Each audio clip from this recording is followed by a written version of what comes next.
La vie de la pelote avec Matassoglio Carrelage, le spécialiste de la céramique italienne, zone Saint-Frédéric à Bayonne.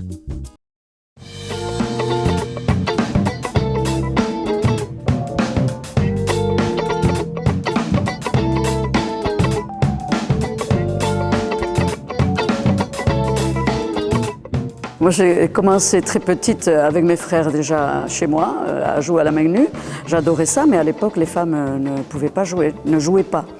Et donc après, on a commencé un petit peu en 76-77. On était 4 femmes à SMP qui avons joué entre nous. Et puis donc on a voulu être licenciés. On avait demandé au président de l'époque la licence.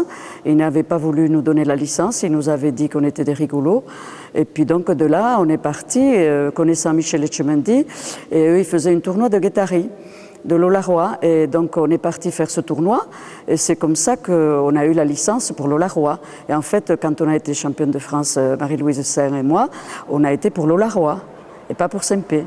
Donc après, la fédération a demandé à régulariser cette histoire et le président de l'époque est venu nous voir et nous a demandé de régulariser, c'est ce qu'on a fait d'ailleurs.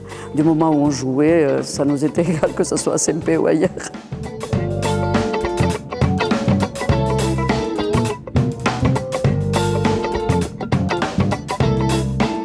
Et après, bon, on a eu beaucoup de mal à avoir notre place, évidemment, parce que les femmes ne jouaient pas à l'époque, mais on a persisté. Et bon, en 78, on a été, Marie-Louise et moi, on a été championne de France.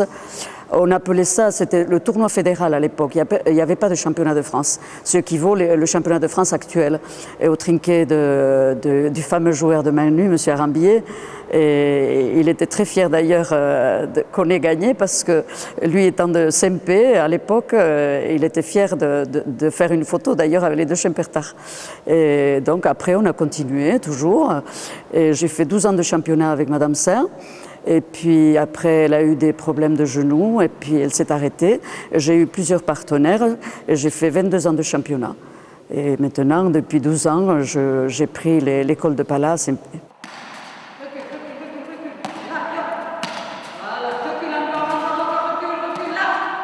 On nous faisait beaucoup de réflexions quand on était dans les trinquets. Les machos là, nous disaient toujours si on n'avait pas la vaisselle à nettoyer, si on n'avait pas des casseroles à nettoyer. Alors je leur disais qu'on avait la machine, qu'on rentrait tout dans la machine. Et puis on prenait ça à la plaisanterie parce qu'on aimait trop ça. J'étais passionnée de ça et je le suis toujours. Et je joue plus, mais je le suis toujours. Mais voilà, on a eu énormément de mal à sortir du cocon. Mais maintenant, ça y est, la pala féminine est à sa place et j'espère qu'elle va durer longtemps.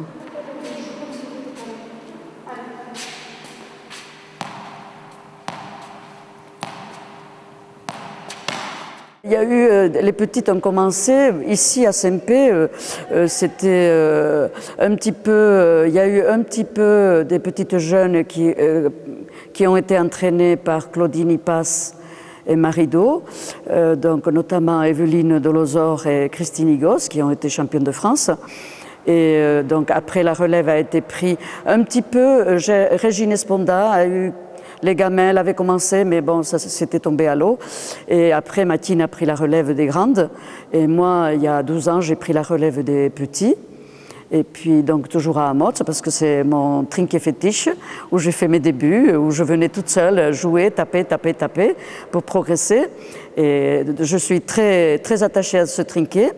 Et quand le trinquet de Ganchik a été construit, le trinquet d'Amotz a été complètement oublié. Et moi, je disais toujours à Mme Mendiante, vous allez voir, un jour, la pelote va revenir à Amotz.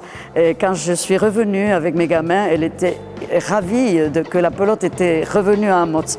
Et je le suis aussi parce que c'est mon trinquet fétiche, comme je l'ai dit.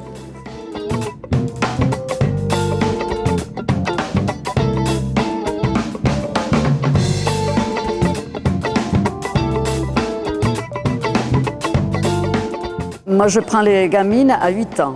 Et je commence à débuter et je suis assez stricte sur ça, sur les entraînements. Et après on discute, on fait plein de trucs. Alors il y a une année d'entraînement et à fin d'année on fait un tournoi de toute l'école de Pala. Et bon, je me débrouille à trouver des coupes. Le SPUC paye les médailles. Madame Mendion nous paie l'apéro, à toute l'assistance et tout. C'est un truc très sympa. Et ça fait 11 ans, la 12e année qu'on va faire. Et les gamins sont très gourmands de ça parce que pour eux, c'est comme si c'était un championnat du monde. De jouer le tournoi d'un mode, c'est comme si c'était un truc énorme pour eux. Et ils sont contents, je suis content avec eux, et tout se passe bien. Et j'espère que ça va continuer.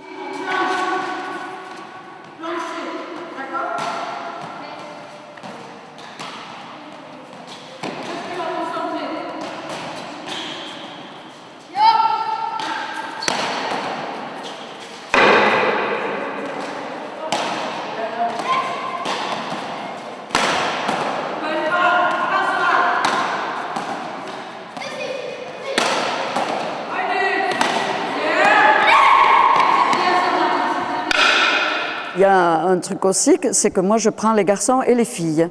À l'époque, quand j'avais commencé, il y avait des garçons qui étaient venus me demander et je ne savais pas quoi faire. Et j'avais demandé au président Pascal Rotsarené qu'est-ce que je devais faire et il m'avait dit prends-les. Et je suis hyper contente parce qu'aujourd'hui le jour, notamment là, cette semaine, il y avait 5 équipes garçons en demi-finale, 3 équipes de filles en demi-finale. Donc j'ai 2 équipes garçons et une équipe de filles en finale samedi prochain à Sarre. Je suis ravie, j'espère que ça va durer longtemps.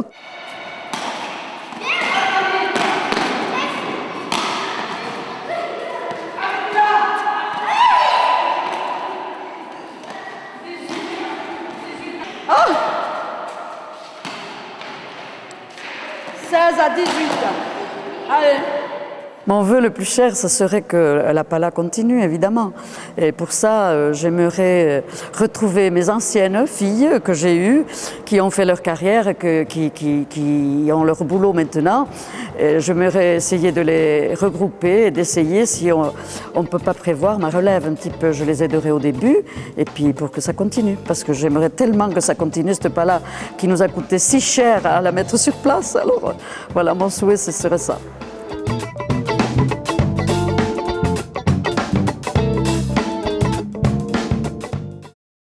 La vie de la pelote avec Matassoglio Carrelage, le spécialiste